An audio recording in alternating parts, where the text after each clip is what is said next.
예수님을 믿고 나면 우울이라는 감정과는 되게 거리가 떨어질 것 같은데 생각보다 그렇지 않은 경우를 더 자주 발견하곤 합니다. 성경 속 인물로 들어가기 전에 종교 개혁자로 가장 널리 알려진 마르틴 루터를 예시를 들어보면 그 마르틴 루터가 어느 날 아내한테 이렇게 얘기했다고 해요. 누구 죽었냐고 막 물어봅니다. 그러니까 왜 그러냐고 하니까 상복을 입고 있었던 거예요. 그 아내가. 그래서 누가 죽었냐고 이렇게 마르틴 루터가 물어보는 질문에 이제 아내 카타리나 폼보라가 뭐라고 대답하냐면 하나님이 죽으신 줄 알았소. 당신이 이렇게 절망하고 있지 않습니까? 라는 식의 이야기를 했다고 합니다. 그러니까 마르틴 루터의 이 절망을 어떻게 이야기하고 싶다기보다는 마르틴 루터가 그의 가까운 아내가 상복을 입을 정도로 엄청 우울해했다는 것을 알 수 있는 거죠. 그러니까 그에게 우울한 편지는 종종 자기의 친한 친구인 멜랑이톤에게 전해지곤 합니다. 우리가 그때 성경 공부할 때 나눴던 이야기처럼 변비와 치질을 앓고 있어서 그 육체적 질고 때문에 힘들어했던 것도 있고, 그리고 자신 안에서 성경을 라틴어에서 이제 독일어로 번역해야 되는데 집중하지 못하고 계속 다른 정욕에 휩싸이는 것들을 보면서 멜랑이톤에게 기도해 달라고 하는 편지들을 보내는 것을 보는 거죠. 그러니까 다시 말해 마르틴 루터라는 그 거장도 성경을 번역한 사람도 쉽게 우울해지곤 했던 것을 알 수 있어요.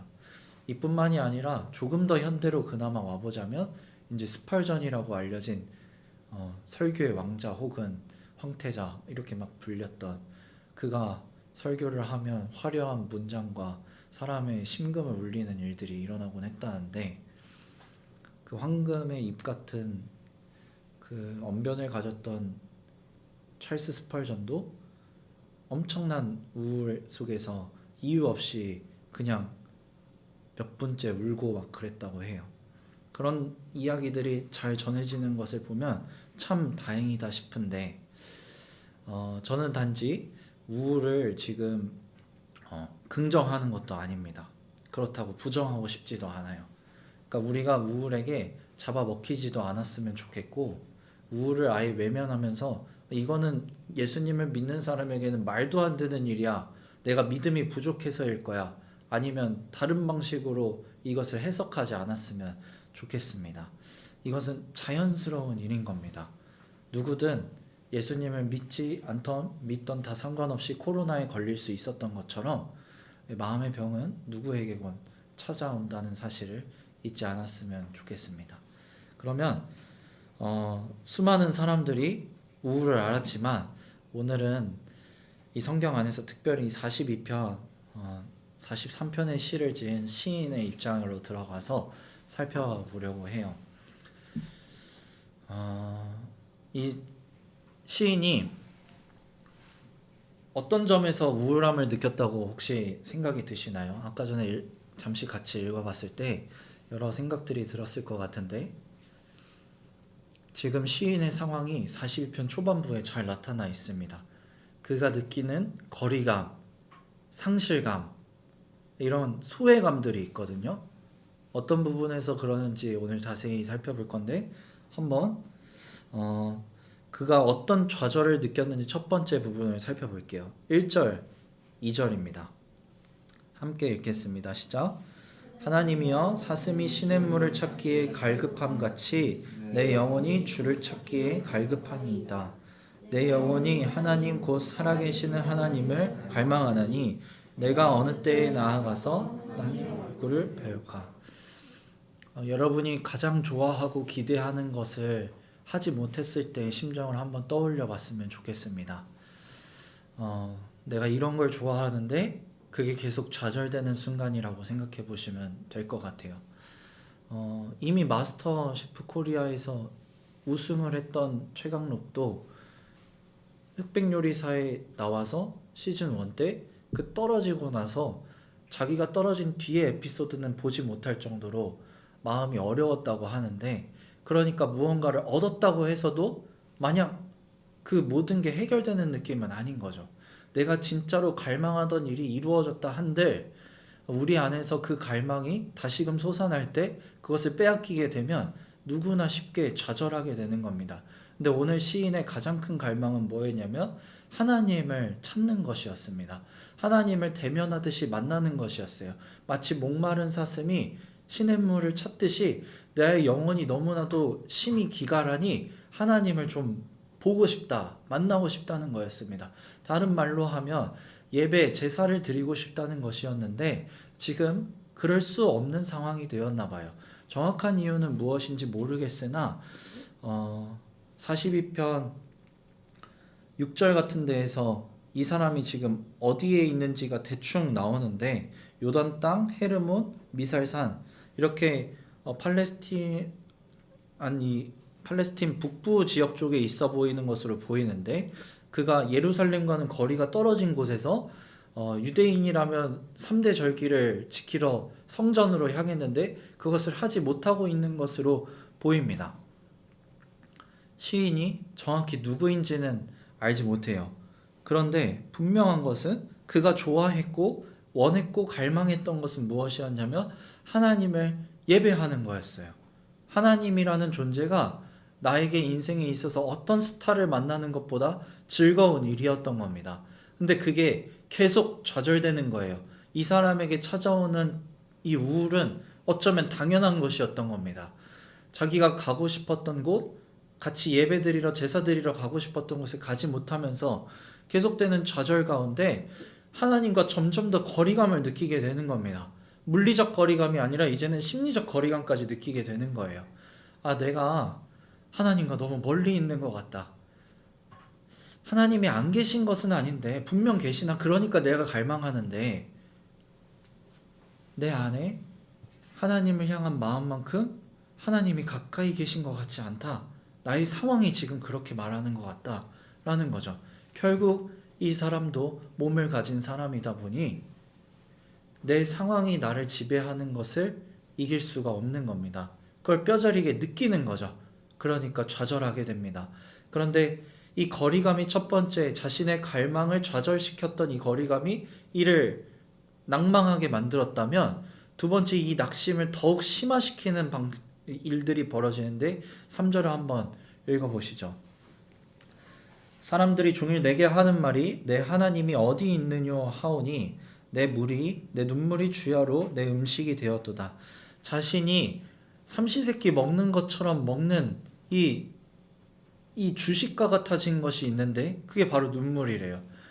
자기 안에서 멈추지 않는 눈물이 생겨버렸는데 그것은 주변에서 자신의 낙심을 더욱 심화시켰기 때문입니다. 한마디 말들을 거두기 시작하는데 거 봐라. 너가 지금 이 꼴하지 이 모양인 것은 결국 하나님이 너를 버리신 거 아니냐 혹은 하나님이 안 계신 것 아니냐 이런 식의 이야기들을 하게 되는 거죠. 자신의 절망을 더욱 깊은 곳으로 끌어당기는 말에 이 시인도 영향을 받게 되는 겁니다. 힘들어지는 거죠. 더 좌절하고 더 슬퍼지고 있습니다. 그래서 눈물이 음식이 될 정도까지 되었던 거죠. 그런데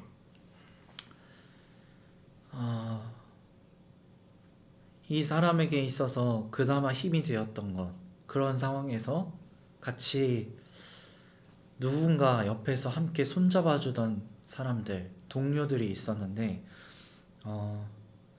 한낮의 우울이라는 앤드류 솔로몬이 쓴 우울에 관한 두꺼운 책, 벽돌책이 저희 집에 있는데 이걸 제가 다 읽어봤다는 건 아니고 일부러 이렇게 읽어봤었는데 이 솔로몬이라는 사람이 주장하는 것은 무엇이냐면 우울이 엄청 드라마틱한 방법으로 해결되는 것을 이야기하는 게 아니라 사실은 이 사람을 연결해주는 무언가 때문에 좀 나아질 수 있다고 이야기합니다. 이 저자도 우울을 극심하게 알았었고 그것에 대해서 연구한 결과들을 논문과 함께 이렇게 섞어서 낸 건데 논문처럼. 근데 그 사람이 하는 이야기의 핵심 중 하나는 연결이었던 겁니다. 근데 지금 이 사람이 느끼는 이 연결은 어느 쪽으로도 괜찮지 않아요. 하나님하고도 연결되어 있지 않고 단절된 느낌을 받는 거고 옆으로 주변에 동료들이 있었는데 과거에는 지금은 없는 겁니다. 4절을 봐보면 알 수 있는데 내가 전에 성일 거룩한 일을 지키는 무리와 동행하여 기쁨과 감사의 소리를 내며 그들을 하나님의 집으로 인도하였더니 이제 이 일을 기억하고 내 마음이 상하는도다. 자신 안에서 어떤 기억이 되살아나는데 그게 더 슬퍼지는 겁니다. 무엇이냐면 자기 혼자 이 하나님을 갈망했던 게 아니에요. 주변에 같이 갈망했던 사람들이 있었고 그들과 함께 행렬을 이루면서 이 예루살렘 성전으로 향해 갔던 그 길들의 그 추억이 있는데 이제는 그것이 오히려 자신을 더 괴롭게 만든 겁니다. 주변에 없기 때문이에요. 이걸 할 수 없기 때문이에요. 자기의 상황 앞에서 압도된 이 시인은 주변에 둘러볼 연결점을 찾아보지만 없어진 겁니다. 더욱 슬퍼지는 상황이 벌어졌어요. 그러면 당연히 낙심하게 되죠. 여러분이 어떤 이유에서건 왜 우울함을 겪는지는 저는 다 알지 못하고 제가 오늘 드리는 설교가 만병통치약이라고 생각하지도 않습니다. 우울을 단번에 해결할 거라고 생각하지도 않아요. 왜냐하면 종종 얘기했다시피 제가 우울증은 아닌 것 같지만 자주 우울감을 느끼고 제 안에서 비관적인 생각들 안에 해결하지 못하는 감정들이 있음을 저도 보기 때문에 이 설교를 준비하고 이미 이 설교를 여러 번 했다고 해서 제가 이 시편을 잘 안다고 해서 그런 일이 벌어지지 않는 건 아니더라고요. 여전히 일어납니다. 그럼에도 불구하고 제가 정신의학자는 아니지만 목사로서 할 수 있는 일이 또 있을 거 아니에요. 그걸 하고 싶었던 것 뿐인 것 같아요. 오늘 이것을 통해서 여러분이 우울이 심해질 때 병원을 찾지 말라는 얘기도 아니고 여러분을 다그치는 설교를 하고 싶은 것도 아닙니다.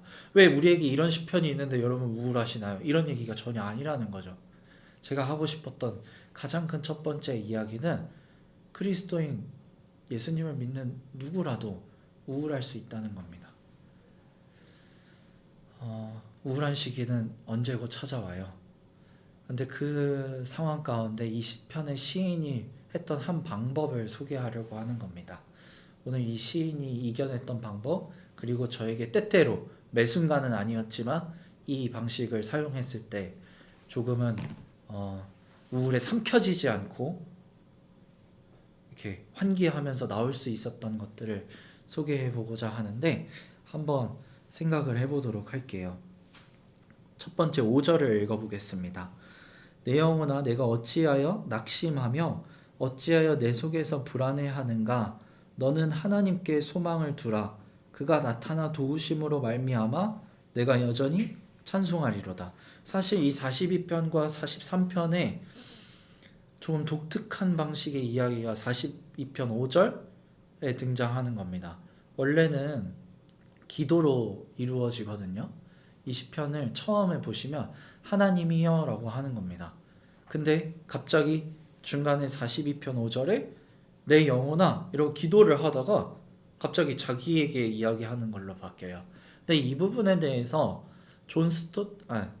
마틴 로이드 존스라는 목사님이 영적 침체에 관한 설교를 한 적이 있는데 그것도 그렇고 팀 켈러라는 목사님이 제가 좋아하는 목사님들입니다. 그분들이 썼던 이 42편에 관한 설교에 동일한 내용들이 등장하는데 뭐냐면 그것은 바로 이 시인이 하고 있는 행동을 하라는 겁니다.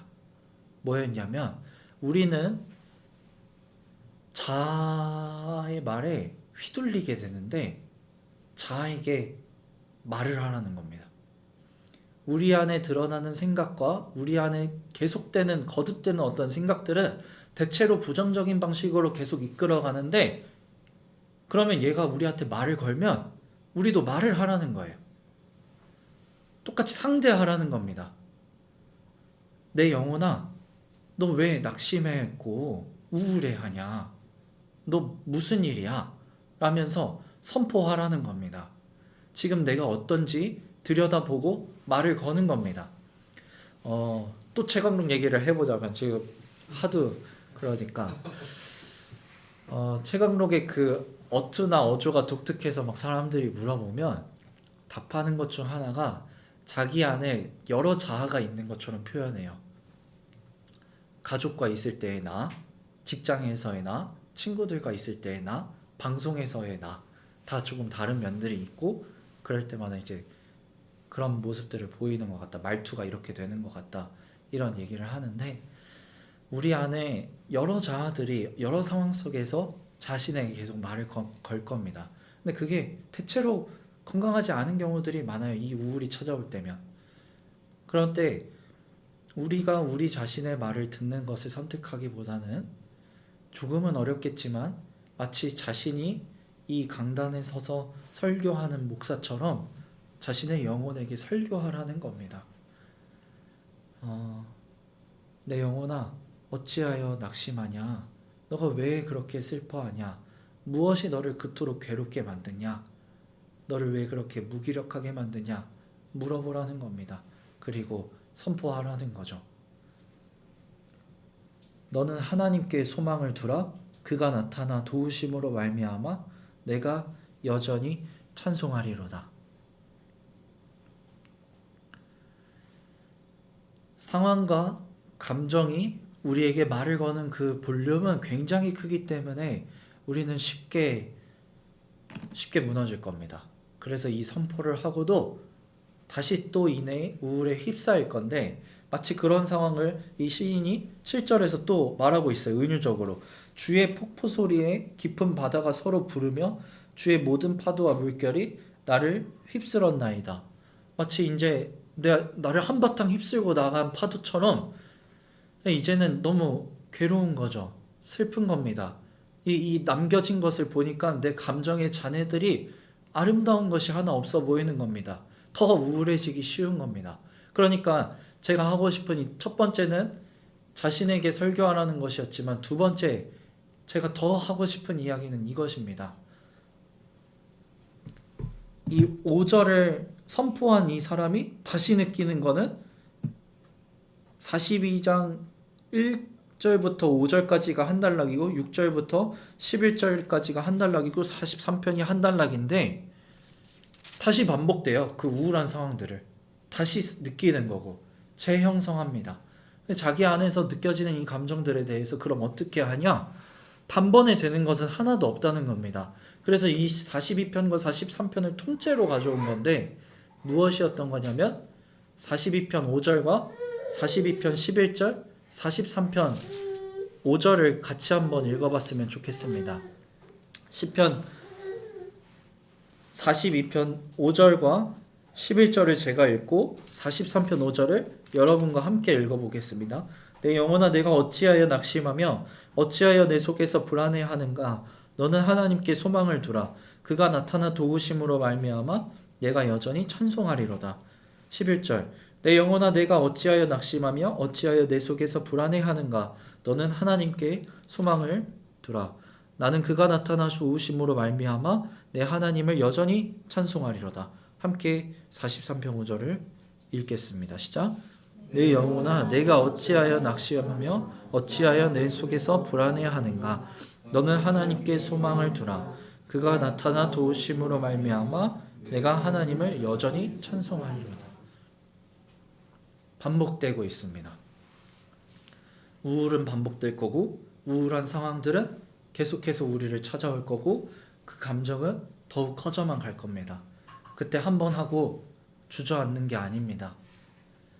이 시인이 했던 것처럼 여러 번이고 자기에게 설교를 해야 되는 겁니다. 첫 번째는 자신에게 설교하라였다면 두 번째는 계속해서 설교하라는 겁니다. 계속해서 이 우울한 상황이 마주할 때마다 그 상황을 마주할 때마다 나 자신도 계속 말을 거는 겁니다. 내 영혼아 어찌하여 낙심하냐?